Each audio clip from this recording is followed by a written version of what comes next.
No campo de batalha da natureza, a pele desenvolveu armas predatórias, armaduras para proteção e o meio de movimentação dos peixes, dinossauros, até nós. Esta é a incrível história nunca contada do órgão que tornou tudo isso possível. A pele. Evolução. A história da sobrevivência. Evolução.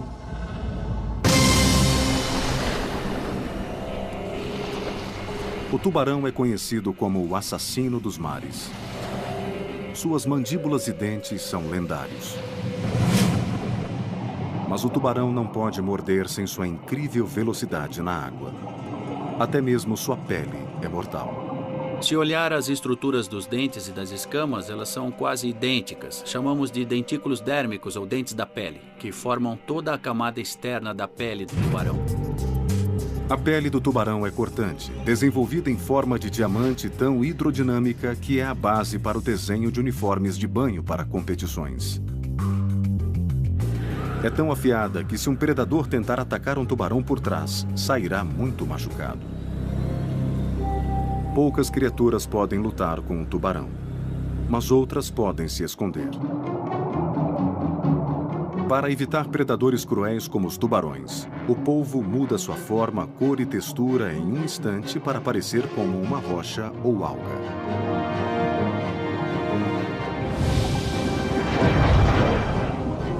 Nessa corrida evolucionária entre predador e presa, temos essa pele maravilhosa que evoluiu em resposta aos predadores visuais lá fora. Pele para predação. Pele para escapar. Apenas duas das habilidades fenomenais desenvolvidas pelo grande órgão que parece ser uma simples barreira para o mundo externo.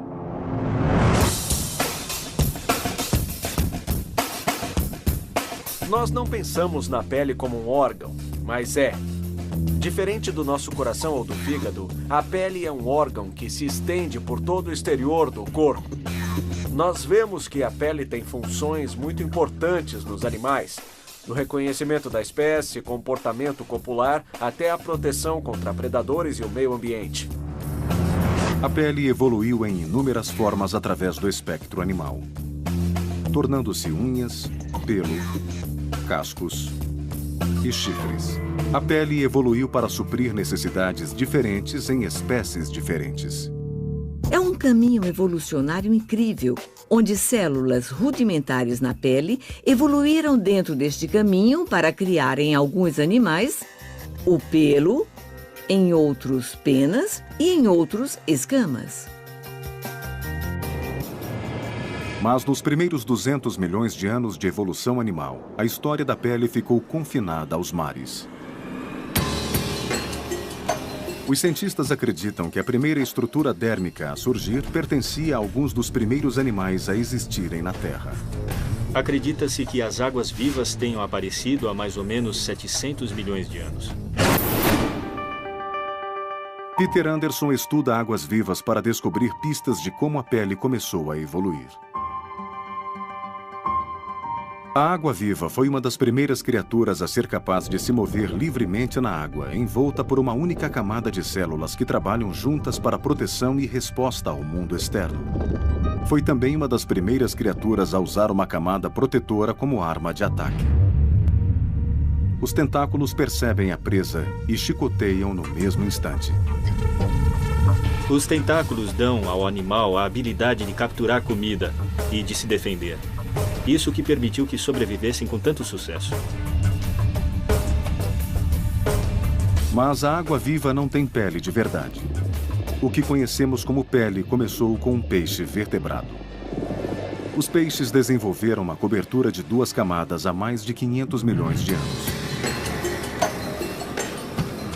Desde o início, estas primeiras criaturas com espinha dorsal foram um sucesso que depois evoluíram em um mundo de animais com espinha dorsal, incluindo os seres humanos. Até onde sabemos essa nova estrutura evolucionária, as duas camadas de pele, apareceu antes nos primeiros peixes. A pele dos vertebrados é uma estrutura de espécie única. John Long é professor de ciências biológicas no Vassar College.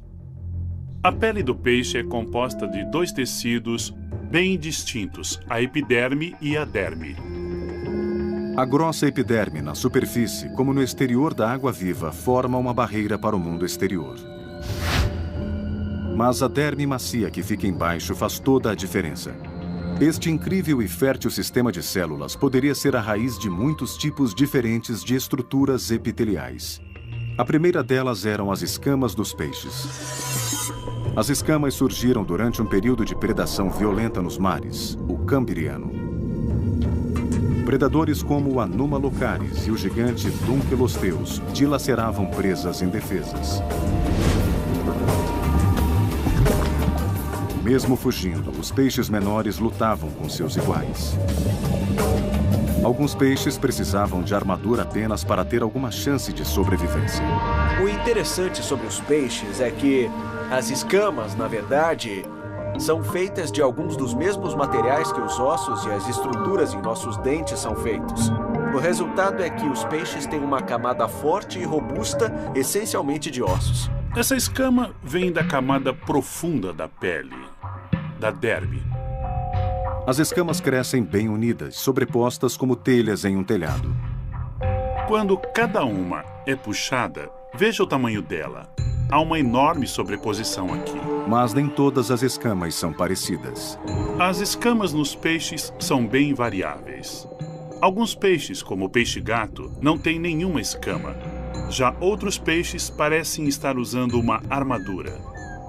Isso nos diz que a evolução tem agido repetidamente na pele dos peixes, dependendo da ecologia dos tipos diferentes de peixes. O meio ambiente de um peixe e seus predadores ajudou a ditar a evolução de sua pele. E a maioria dos peixes, com escamas ou não, desenvolveria uma outra estratégia de sobrevivência. Uma das coisas que deixam as pessoas empolgadas quando pegam um peixe é o quão pegajoso ele é. Os peixes produzem muco. O muco escorregadio vem das glândulas da derme e mantém o peixe livre de parasitas. Ajuda a curar ferimentos rapidamente. Às vezes contém toxinas que distanciam os predadores e podem até ajudar o peixe a nadar mais rápido por reduzir a turbulência. Para o peixe, o muco é bom. O sistema básico da pele dos peixes, epiderme e derme, mais uma camada de muco e geralmente escamas, depois de evoluídas, deram tão certo que continuam no lugar até hoje. Depois de mais de 200 milhões de anos de evolução, os descendentes dos primeiros peixes se aventuraram em terra e encontraram menos predadores e comida farta. Mas este novo ambiente era difícil. Se quisessem sobreviver aqui, teriam que desenvolver uma pele muito mais resistente. Enquanto estavam em um ambiente aquático, a pele podia ser um pouco mais maleável. Mas no minuto que subiram para a Terra, tiveram que superar situações extraordinárias. Através da história dos vertebrados, a pele sempre teve uma função básica de manter a constância do ambiente interno do animal, mesmo havendo mudança fora do animal. Mas quando os vertebrados foram para a Terra, uma nova exigência surgiu para a pele, que era evitar o ressecamento. Portanto, a pele do peixe não era suficiente. Passaram de uma pele constantemente úmida para uma pele que tinha que ser seca. A Terra prometia se a pele evoluísse. Há 360 milhões de anos, tetrápodes de pele macia rastejaram para fora do mar até a Terra.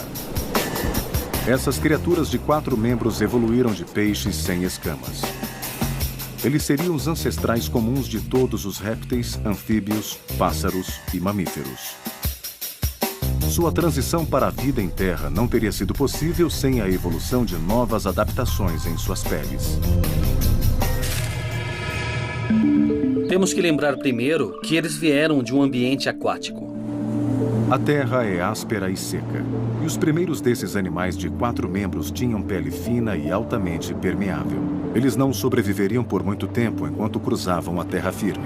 Era uma pele que tinha que se manter úmida, o que significava que os animais voltavam para a água sempre. Se a pele ressecasse, o animal morreria. Os animais que passavam mais tempo fora da água desenvolveram uma camada externa mais resistente. Uma proteína que há muito estava presente na pele dos peixes faria o trabalho. Ela é chamada queratina. A queratina era a grande chave para o sucesso, a grande inovação que fez a vida sobre a Terra possível e versátil. A antropóloga Nina Jablonski estuda a pele. A queratina é uma daquelas moléculas maravilhosas na evolução que foram usadas várias e várias vezes em lugares diferentes. Nosso cabelo é feito de queratina, as unhas são feitas de queratina, as garras de outros animais, incluindo os pássaros, são feitas de queratina. A queratina é encontrada nos chifres dos rinocerontes e nos cascos dos mamíferos ela está em parte. A queratina cresce em densos pacotes de células que fortalecem a superfície da pele. A queratina é o plástico moldável da pele. Dependendo de como se combina com outros elementos, ela pode aparecer em várias formas. Pode ser suave, como filme plástico, ou dura, como copos plásticos, mas sempre fornece uma barreira durável. É isso que é incrível na evolução. Você pega um tipo de estrutura bem básico e muda um pouco aqui, muda um pouco ali, para que sirva em funções diferentes. Os cientistas acham que a queratina apareceu primeiro na pele dos anfíbios, em lugares onde ela era mais necessária, como nas patas, onde o atrito e o abrasão eram mais prováveis de ocorrerem. Quando os répteis evoluíram, sua queratina mudou ainda mais. Gradualmente, ela se espalhou por toda a pele dos répteis, oferecendo maior proteção e chances de sobrevivência. Armados com um corpo repleto de queratina, a era dos répteis começava. Excelente. O ecologista fisiológico Bill Luther Schmidt estuda a anatomia dos répteis, especificamente cobras, com Melissa Miller. Os répteis mudaram sua pele durante a evolução para que se tornasse uma barreira contra o meio ambiente. Os répteis desenvolveram escamas que ajudam a lidar com um terreno abrasivo. As escamas são apêndices bem pequenos de pele modificada. As escamas dos peixes, presas na derme, eram ótimas para o nado. Mas na terra dura elas cairiam. Incrivelmente, os répteis desenvolveram escamas que se prendiam umas às outras na superfície, conectadas tão firmemente quanto as peças de um quebra-cabeça. Se olharmos as escamas de um réptil qualquer, o que veremos é que as camadas de pele estão dobradas em pregas pequenas e engraçadas na superfície. Há mais benefício nesta nova pele de escamas. Isso oferece uma tremenda mobilidade.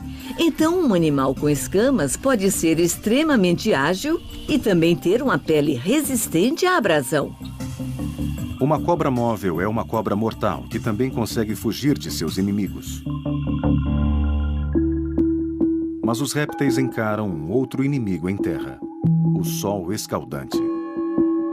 Uma única fissura nas grossas escamas de queratina expõe o animal de sangue frio à desidratação, evaporação e à morte. Para que os répteis pudessem deixar um ambiente inteiramente aquático, eles precisariam ter desenvolvido uma pele muito menos permeável à água. Então, qual é o ingrediente que mantém a pele das cobras tão firme? Para descobrir a resposta, Melissa Miller se concentra em duas cobras muito similares e muito venenosas que têm habitats próximos um do outro, mas que adotam estilos de vida diferentes. A amante da terra, Copperhead, e a semi-aquática Cottonmouth. Achamos que algumas das diferenças na escolha de habitat podem estar ligadas à fisiologia de suas peles. Quando os ancestrais da Cottonmouth voltaram para a água, podem ter perdido algumas das adaptações em sua pele. Ao comparar dois tipos diferentes de pele de cobra, Miller espera descobrir o ingrediente-chave que permite a alguns répteis terem uma pele impermeável e que os permite viver longe da água. As cobras são conhecidas por trocar de pele. As escamas são tão bem entrelaçadas que não há espaço para seu crescimento. Elas acabam caindo pelo uso constante. Por isso, de 4 a 8 vezes por mês, a cobra solta a camada desgastada em uma ponta, geralmente se esfregando em uma pedra, e rasteja para fora dela como se estivesse tirando uma meia. De volta ao laboratório, Luther Schmidt e Miller querem comparar o nível de impermeabilidade das peles que caíram das cobras. Nos experimentos de Melissa, ela pega as peles das cobras e observa a quantidade de água perdida através das peles. O teste é simples. Eles colocam as peles sobre tubos de ensaio cheios de água. Depois de uma semana, a terrestre Copperhead manteve quase toda a água. Mas a amante da água, a Cottonmouth, perdeu quase toda a sua água. A Copperhead tem a pele menos permeável. Como você pode ver, sobrou mais água no tubo. Suas peles têm quase a mesma quantidade de queratina. Então, o que torna a Copperhead tão impermeável? É uma gordura líquida chamada lipídio.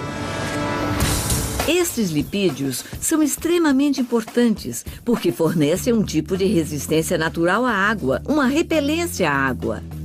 Os lipídios são um componente-chave na evolução da pele. Nos répteis, ele sela qualquer fissura entre as escamas, formando um selo à prova do sol. Esses animais poderiam se aventurar livremente pela terra sem o medo da desidratação. Isso deu a eles a tenacidade de ir mais além e dominar a terra. É como ter um casaco de chuva com uma resistência muito boa à água na superfície. Os lipídios e a queratina trabalham juntos na superfície da pele para criar uma camada bem justa e resistente à água. A Copperhead tem muito mais lipídios do que a Cottonmouth. É por isso que ela pode habitar em áreas de terra mais áridas.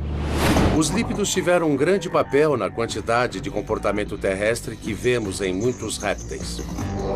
A combinação de queratina e lipídios formou o padrão para o sucesso dos répteis. Era muito importante porque os permitia passar muito mais tempo em terra e os permitia ficar longe da água e ir para ambientes que antes não eram disponíveis. Com os ingredientes certos, a evolução garantiu aos répteis uma pele resistente e à prova d'água. Estes répteis ousaram viajar livres por toda a Pangeia, o único supercontinente da Terra. E com a separação da Pangeia através de milhões de anos, suas peles evoluíram mais ainda, adaptando-se a mudanças ambientais. Seus descendentes, os poderosos dinossauros, seriam os vertebrados dominantes por 160 milhões de anos. Os dinossauros eram um grupo bem-sucedido, que se difundiu, se diversificou e que evoluiu em muitas formas diferentes. Será possível que os segredos do domínio dos dinossauros estejam em sua pele? Hoje sabemos que os dinossauros dominaram a vida na Terra por 160 milhões de anos.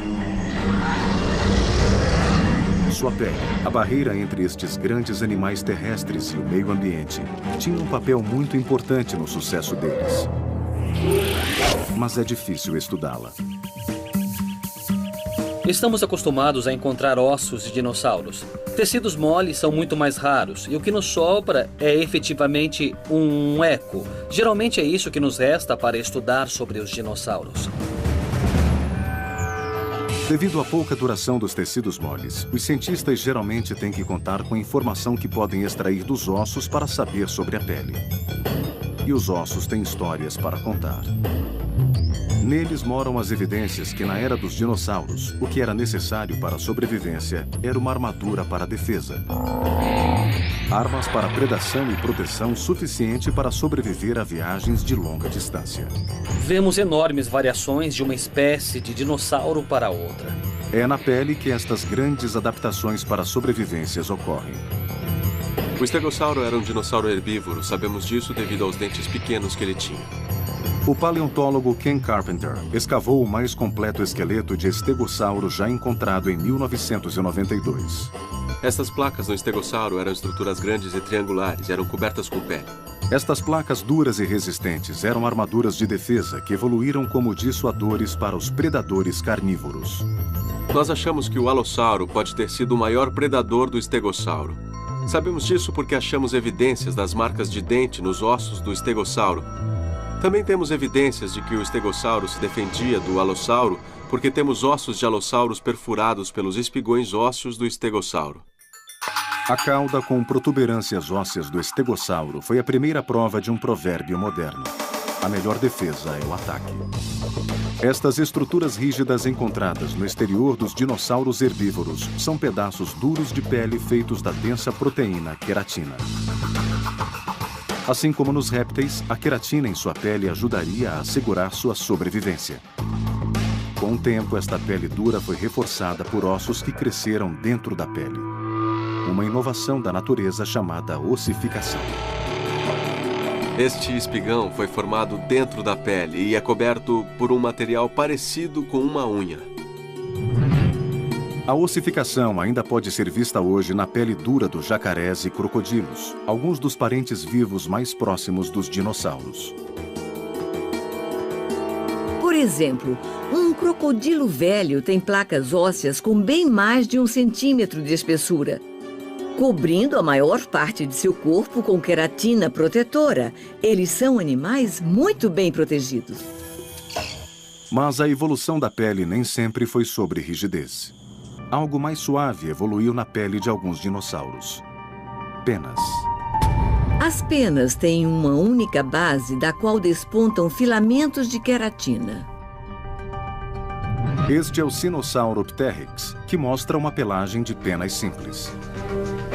Devido à simplicidade destas primeiras penas, os cientistas acreditam que elas se desenvolveram não para o voo, mas como isolantes. As penas evoluíram como uma estrutura de pele, possivelmente, como no caso dos pelos, como um isolante térmico dos dinossauros predadores que viviam na Terra. Os fósseis revelaram a armadura dos dinossauros e mostraram evidências das primeiras penas da Terra. Mas em 2007, o paleontólogo Phil Manning foi convidado a estudar um incrível fóssil de um triceratopus encontrado em Wyoming. Eu fui contatado pelo paleontólogo Peter Larson, que descobriu um triceratopus. Sabemos que este fóssil em particular é de um triceratopus, porque temos aquele lindo crânio com 3 chifres em uma das pontas. O triceratopus era o maior dos dinossauros com chifres, medindo aproximadamente 7,5 metros de comprimento e incríveis 3 metros de altura. O que tornou esta descoberta tão especial foi algo que nunca havia sido visto antes: pele de dinossauro. Só quando começaram a remover grandes placas de arenito que guardava este fóssil incrível que eles descobriram grandes pedaços de impressões de pele, ou o que seria pele de verdade preservada neste fóssil maravilhoso. A empolgação de Manning com a importância desta descoberta é palpável. Não era como se descobríssemos algumas sentenças desconexas, difíceis de juntar para que façam algum sentido. Ali tínhamos um parágrafo inteiro, se não um capítulo inteiro, que podíamos ler com calma e aprender muito sobre a pele deste animal em particular. Ao ligar o microscópio eletrônico, Manning estava prestes a dar seu primeiro passo em direção à quebra do código da amostra de pele. A imagem é uma viagem no tempo sem precedentes. O que estamos vendo na tela agora é a superfície da pele fossilizada. É linda. Estão vendo a superfície da pele de algum triceratopus que tem um pouco mais de 65 milhões de anos e ninguém nunca o observou sob esta resolução antes. Este microscópio permite que Manning veja quais elementos estão presentes no fóssil. Se não conseguimos identificar um elemento, eu posso usar um software para ajudar a identificar um elemento específico. Nós temos sílica, oxigênio e carbono presentes. Eles podem ser de restos de plantas que encontramos nesse sítio. Alguns dos elementos presentes na pele do fóssil sugerem ideias intrigantes. Manganês. Eu gosto de manganês. Manganês é importante. Níveis elevados de manganês podem indicar que a pele foi fossilizada em condições mais frias do que as esperadas. Enquanto as peças se encaixam, uma nova janela começa a se abrir frente ao ambiente cretáceo. Mas a grande surpresa está fora do animal. Eles descobriram uma enorme variedade quanto ao tamanho, forma e textura das escamas na pele. Não são escamas pequenas. Essas parecem ser escamas bem fortes e bem resistentes. Uma imagem nova e clara do Triceratopus entra em foco. Observando os tipos de escamas que vemos na pele deste Triceratopus em particular, tudo indica que ele não tinha um ponto macio na parte traseira. Manning encontra escamas duras que poderiam proteger esta criatura de seu ambiente cruel, mas surpreendentemente não há ossificação. Este animal teria pouca defesa contra a mordida de um T-Rex. Os tricerátops viveram até o final dos incríveis 160 milhões de reinado dos dinossauros na Terra. Correndo entre os pés pesados da besta, havia um tipo de animal diferente.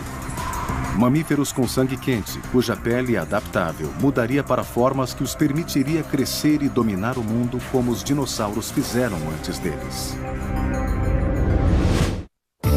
Os mamíferos viveram por 160 milhões de anos à sombra dos dinossauros. Eles permaneceram pequenos e não atrapalharam por muito tempo. Mas com o fim dos dinossauros, surgiu uma nova oportunidade e centenas de novas espécies evoluíram. E duas incríveis adaptações na pele asseguraram sua sobrevivência em quase qualquer lugar. A pele dos mamíferos é diferente da pele dos répteis, porque os mamíferos diferem fundamentalmente em suas propriedades fisiológicas. Esta diferença fisiológica reside na maneira como os corpos regulam suas temperaturas. Os répteis têm o sangue frio, portanto, sua temperatura depende do ambiente. Quando está frio, sua temperatura corporal cai. Eles ficam vagarosos e preguiçosos.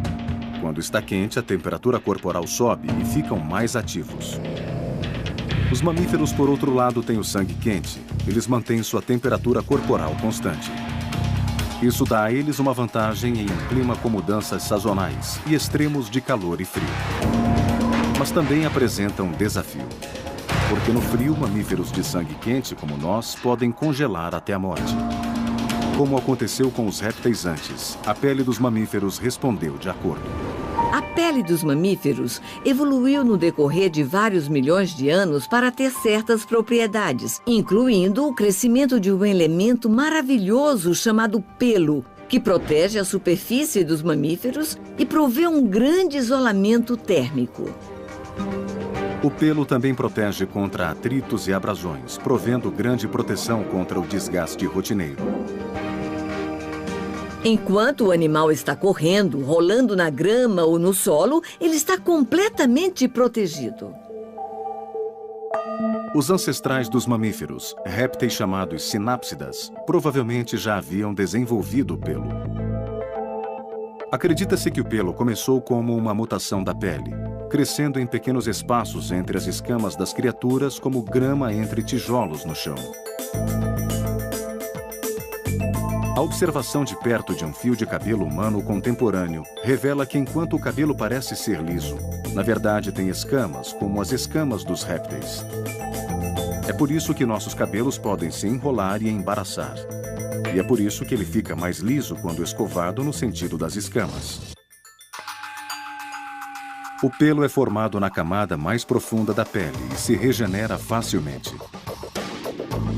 Os mamíferos desenvolveram um tipo único de pele, um tipo que aumentou suas chances de sobrevivência. Agora eles saem na frente na exploração de novos terrenos porque seu isolante térmico os capacita a viajar longas distâncias e a se adaptarem a climas diferentes. Mas ele não é apenas para manter-se aquecido.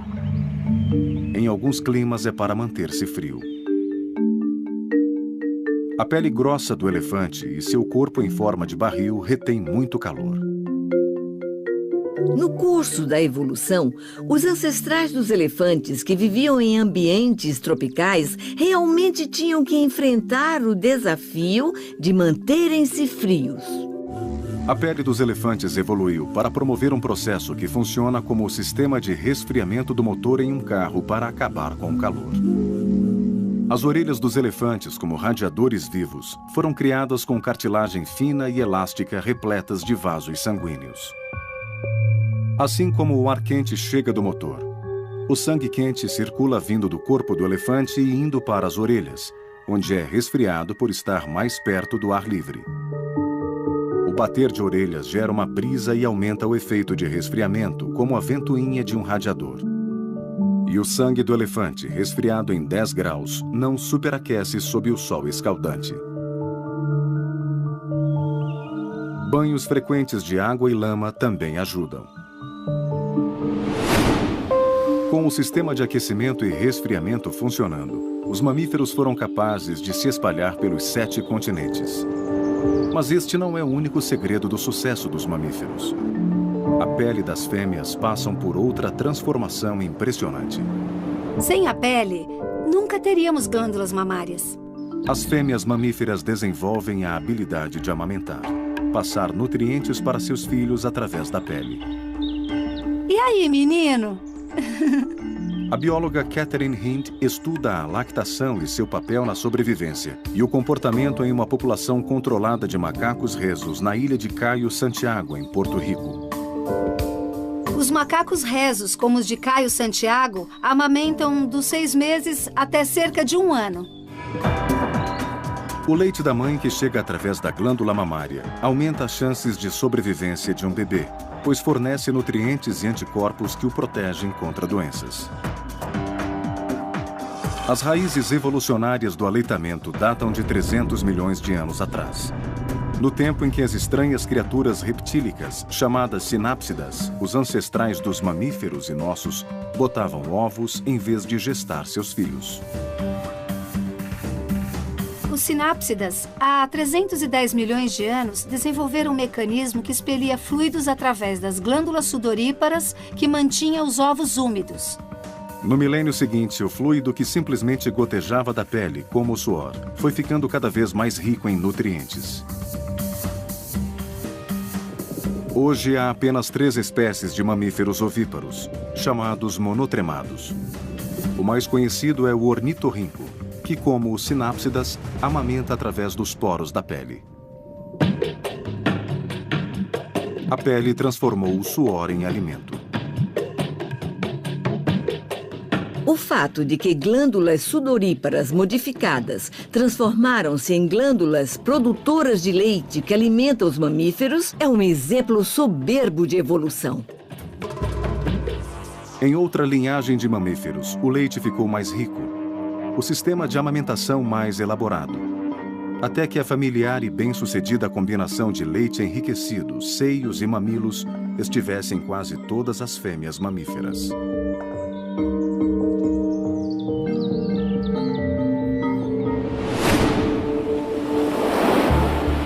Por que os machos têm mamilos? Eles se desenvolveram no embrião antes do sexo ser determinado e continuou ali. Os mamilos dos machos podem ser uma adaptação inútil, mas para os mamíferos, os seios das fêmeas continuam vitais para a sobrevivência. O aspecto mais importante do cuidado maternal é a lactação. E Catherine Hind aprendeu que os macacos usam a época que são dependentes de suas mães para aprender lições vitais que podem fazer a diferença entre a vida e a morte. O leite materno permite que os bebês aprendam sobre o mundo no qual eles terão que ser adultos enquanto ainda são protegidos energicamente pela mãe. Então, enquanto eles mamam, aprendem como processar os alimentos, aprendem a interagir socialmente e desenvolvem todas as habilidades que precisarão no complicado mundo dos adultos. A socialização encorajada pela evolução da pele em seios floresceria com os mamíferos que surgiram há quase 2 milhões de anos. Os seres humanos. Mas os humanos não retêm a pele como os macacos. Desenvolveu-se um novo tipo de pele, única entre os primatas. Os humanos têm uma pele muito diferente da de qualquer outra criatura. De repente, nós temos um tipo muito diferente de animal na África Equatorial. Não é um macaco que se senta ou que corre procurando, às vezes, descansar à sombra das árvores, mas um bípede ativo que caminhava e passava boa parte do seu tempo em ambientes quentes a céu aberto. A pelagem dos leões, o pelo dos gorilas, nada disso seria útil para os humanos. Precisávamos estar nus e de nos manter resfriados. Os humanos estavam na corrida, saindo da África e direto para o topo da cadeia alimentar. Hoje, os cientistas acreditam que o que tornou isso possível foi uma única mutação evolucionária na pele humana. Como os humanos vieram a dominar os outros mamíferos? Será que a resposta está na forma como a pele humana evoluiu? Os humanos têm uma pele muito diferente da de qualquer outra criatura. A pele humana é com certeza uma barreira para o mundo externo. Ela protege nosso interior e é de longe o maior órgão do corpo humano. Ela é responsável por 1/6 do nosso peso corporal. Em outras palavras, se um homem de 72 quilos conseguisse sair de sua pele, ele perderia mais de 11 quilos. É difícil encontrar uma função importante no corpo onde a pele não exerça um papel. A pele humana, como todas as peles dos animais com coluna, é feita de 2 camadas distintas. A externa se regenera completamente no curso de 28 dias, deixando cair 500 mil de células por hora. Essa grande mistura de células vivas e mortas barra água, poeira e germes. É um órgão muito especializado e também raro, que é simples, mas ao mesmo tempo complexo. Dan Lieberman é professor de antropologia biológica da Universidade de Harvard. Eu estudo a evolução do corpo humano. Quero saber por que o é e como chegou até aqui. Os humanos têm como parentes mais próximos os chimpanzés. Sabemos que os humanos e a linhagem dos chimpanzés separou-se há cerca de 6 ou 7 milhões de anos. O último ancestral comum aos chimpanzés e humanos, os hominídeos, viveram nos climas tropicais da África. Eles pareciam com chimpanzés, andavam de 4 e eram cobertos de pelos. Há mais ou menos 6 milhões de anos, os hominídeos ficaram sobre 2 pés e tornaram-se bípedes. E, por milhões de anos, os primeiros hominídeos eram uma espécie de chimpanzés bípedes. A capacidade de ficar de pé e caminhar é apenas uma parte da história da evolução humana. Quando os humanos começaram a se espalhar pelos continentes, uma outra coisa provou ser essencial na busca pelo domínio: a habilidade de correr. A linhagem humana tornou-se mais ativa, sua estatura aumentou e seus níveis de atividade. As diferenças fisiológicas tornaram-se evidentes. Mas o que permite que os humanos possam correr? A resposta está na pele. Dan Lieberman e sua equipe de Harvard estudam por que e como os seres humanos evoluíram para a corrida. Eles acreditam que a evolução de nossa pele teve um grande papel nesta mudança. Lieberman e sua equipe demonstraram que pelo menos 27 características anatômicas evoluíram no corpo humano somente para a corrida. Para eles, esta é uma clara evidência de que a corrida é uma parte extremamente importante que deu aos humanos uma grande vantagem. E a mais pronunciada destas características? Nossos glúteos máximos, mais conhecidos como nádegas. Os humanos têm um glúteos máximos enorme, é o maior músculo do corpo humano. Se olhar bem para o dos chimpanzés, verá que são bem pequenos, patéticos. Você está pronta? Estou registrando. Quando nossa paciente estava na esteira caminhando, não estava acontecendo muita coisa. Ela não suava muito, seu tronco estava bem estável e seus glúteos não estavam queimando ainda. Mas quando ela começou a correr, é como se caísse toda vez que tocava o chão. O corpo dela queria cair para a frente. Aí vai o glúteos máximos. Os poderosos glúteos entram em ação quando corremos para que não caiamos, estabilizando o tronco e as pernas. Por 4 milhões de anos, os ancestrais dos humanos caminharam sobre 2 pernas, mas mesmo assim não foram muito além de macacos bípedes. Portanto, não foi o caminhar que transformou o corpo hominídeo. De acordo com Lieberman, pode ter sido a corrida. Ainda é um mistério, é claro. Por que os humanos perderam os pelos e suam? Por que ficamos nus? Mas achamos, pelo menos eu acho, que isso aconteceu devido à termorregulação e à corrida. Desenvolver características para correr não é o bastante. O corpo hominídeo precisava de algo mais, um sistema de resfriamento. A pele dos mamíferos desenvolveu os pelos para mantê-los aquecidos em climas frios. Mas o problema dos primeiros hominídeos da África era o contrário. Tinham que evitar que seus corpos e cérebros superaquecessem. Sempre adaptável, a pele dos humanos e outros mamíferos vivendo em climas quentes simplesmente pararam de produzir tanto pelo. Comparados com outros mamíferos, nós temos uma pele que quase não tem pelos.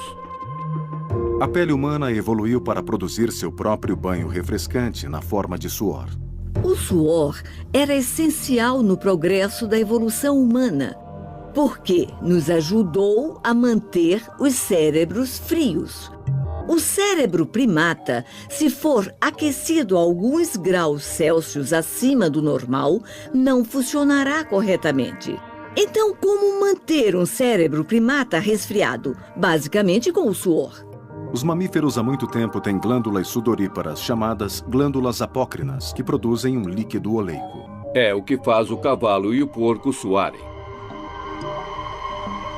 É este suor primitivo que cria o distinto odor do corpo humano. Mas a uma certa altura, há cerca de 2,5 milhões de anos, a pele humana começou a produzir um novo tipo de suor composto quase totalmente de água pura e refrescante. A água vinha de um tipo de glândula inteiramente nova, a glândula écrina. Os chimpanzés e alguns outros mamíferos têm glândulas écrinas, mas apenas algumas. A pele humana tem milhões delas. Lieberman acha que esta impressionante explosão de glândulas sudoríparas nos humanos os tornou melhores caçadores. Eu acho que o que aconteceu foi que os hominídeos, a uma certa altura, perderam os pelos e começaram a suar. Isso permitiu que os hominídeos caçassem e seguissem os animais. Como a corrida e o suor deram aos caçadores humanos essa vantagem? Temos que observar as diferenças entre ofegar e suar. Um animal se refresca ofegando. Dessa forma, ele respira com a língua para fora, que é repleta de vasos sanguíneos. O sangue esfria e é mandado de volta para a cabeça e o corpo do animal. Comparado ao suor, é altamente ineficiente. Isso significa que no meio do dia eles procuram uma sombra, principalmente em lugares quentes, como na África. Além disso, só podem ofegar enquanto trotam, o que significa que um animal não pode se resfriar quando está galopando. Então, se um caçador humano há 2 milhões de anos fizesse um animal sair galopando, dentro de 10 a 15 minutos aquele animal entraria em hipotermia. Por não poder ofegar e não poder suar, ele ficaria muito quente e isso acabaria matando o animal. A maioria dos humanos consegue correr a uma velocidade maior do que aquela entre o trote e o galope. Portanto, nossos ancestrais podem ter caçado perseguindo animais por quilômetros, os primeiros maratonistas. Eles forçavam o animal a correr longas distâncias, levando-o ao superaquecimento sob o sol escaldante. A principal adaptação dos humanos que nos permitiu fazer essa caçada persistente é a nossa pele. É a capacidade de suar e se resfriar através de um mecanismo que não era o de ofegar. A capacidade de suar pode ter permitido que os humanos se tornassem os predadores mais bem-sucedidos e dominantes do planeta. Livres para se espalharem pelo mundo, os humanos se depararam mais uma vez com a adaptação da pele às mudanças de condições. A pele humana não tem apenas uma cor. Ela surge com um espectro de cores, desde a mais escura, quase cor de ébano, até a mais clara, quase cor de marfim. Este lindo arco-íris em variados tons sépia evoluiu como um produto da seleção natural humana. Os humanos são interessantes porque apresentam uma grande variedade de tons de pele. Os povos que vivem em ambientes com muito sol têm bastante melanina em suas peles, porque a melanina ajuda a proteger a pele dos danos causados pelo sol. Por outro lado, os povos de regiões com pouco sol tendem a ter pouquíssima melanina e o resultado disso é uma pele muito clara. É uma controvérsia o quanto a pele humana se adapta versus o quanto tem de acidental nisso como resultado do acaso. Hoje o meio ambiente está mudando rapidamente, como ocorreu muitas outras vezes. Os animais do mundo todo, inclusive nós, teremos que nos adaptar ou morrer. Ninguém sabe se a pele superará o desafio mais uma vez. Hoje, os animais que vivem na face da Terra estão passando por desafios ambientais sem precedentes. Não só por causa do aquecimento global, mas também por causa da lenta erosão da camada de ozônio. Alguns animais já não toleram mais onde vivem e migram para lugares mais frios. Há uma evolução da pele ocorrendo nestas linhagens que estão sendo submetidas a novas forças evolucionárias. Mas não sabemos exatamente que caminho esta evolução tomará. A evolução acontece com o tempo. E qualquer mudança adaptativa da pele pode levar centenas ou milhares de anos. Mas se 400 milhões de anos servem de exemplo, o órgão que chamamos de pele evoluirá.